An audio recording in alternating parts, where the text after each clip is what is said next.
Hello guys! For today's video guys, gagawa tayo ng lechon belly. Yan. So, eto yun guys, ang ating lechon belly. Medyo mahaba to guys. Try natin. Actually, first time namin gumawa.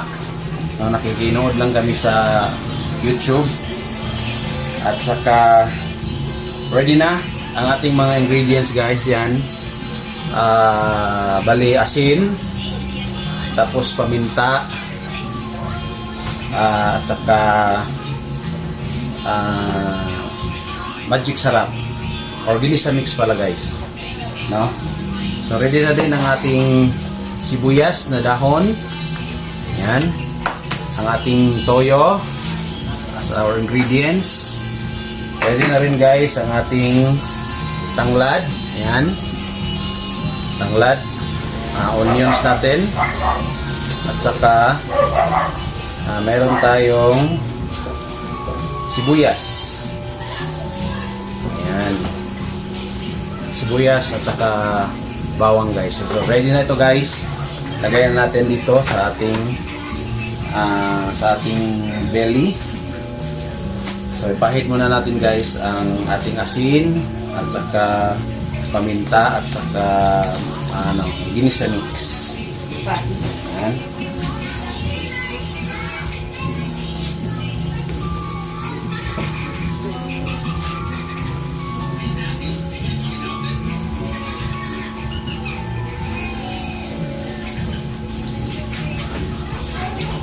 So medyo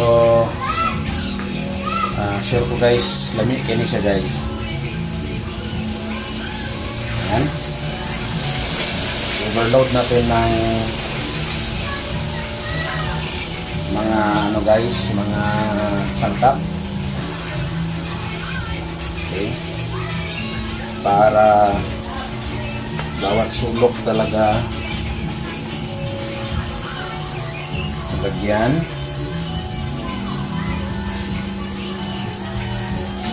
So ready na ang ating pang New Year guys.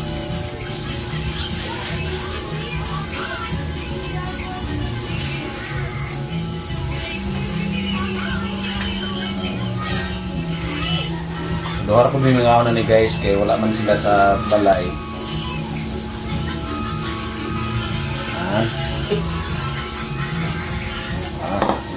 So overload guys ang lamas.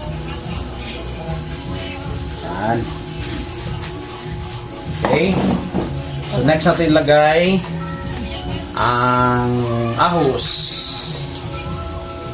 Yan. Distribute lang natin evenly.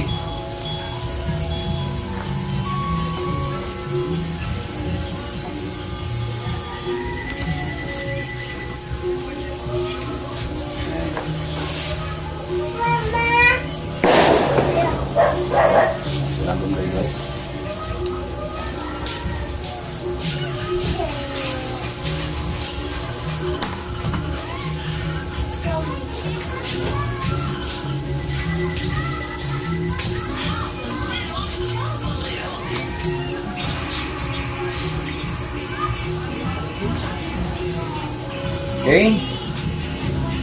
Next, sibuyas tayo guys.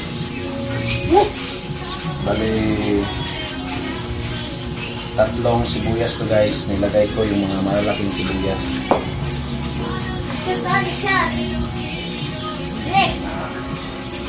So, lamas overload. Maskin, mahal kayong lamas guys. Yan lang.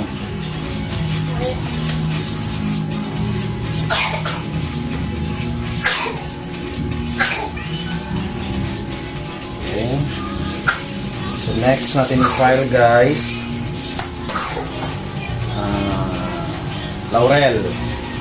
Lagyan natin ng laurel para mabango siya guys. Ayan, dahon ng laurel.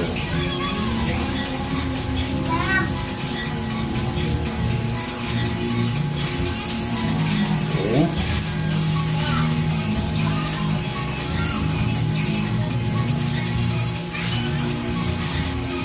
So lamas pa lang guys, overload na. Next, lagay natin guys tanglad.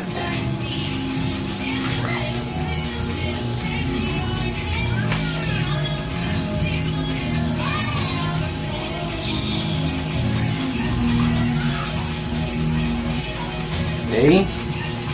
At saka last natin guys, dahon ng sibuyas. Sus, pagkalamiya. Murag siya guys, lamig kayo guys. Yan. Tapos ito lang siyang i-rest of ano guys. And then we're ready.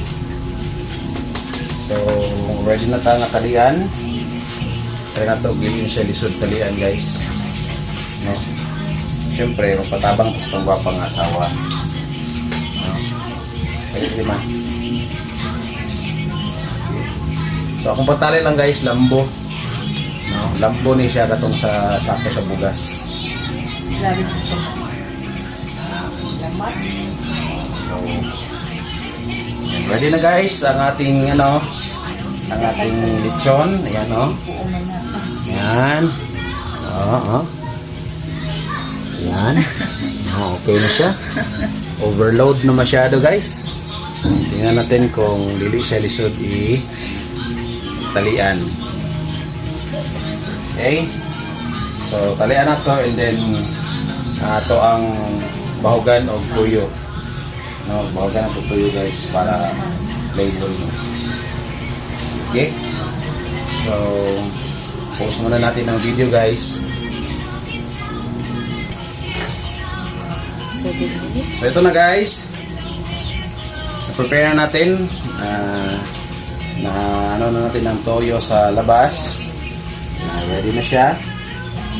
And patong na natin dito sa ating patungan and ready to bake na siya guys. So hantay natin mga 3 hours and a half para maluto ang ating guys. So hintayin natin, balikan natin mamaya pag maluto na. Thank you so much and to God be all the glory. Good morning.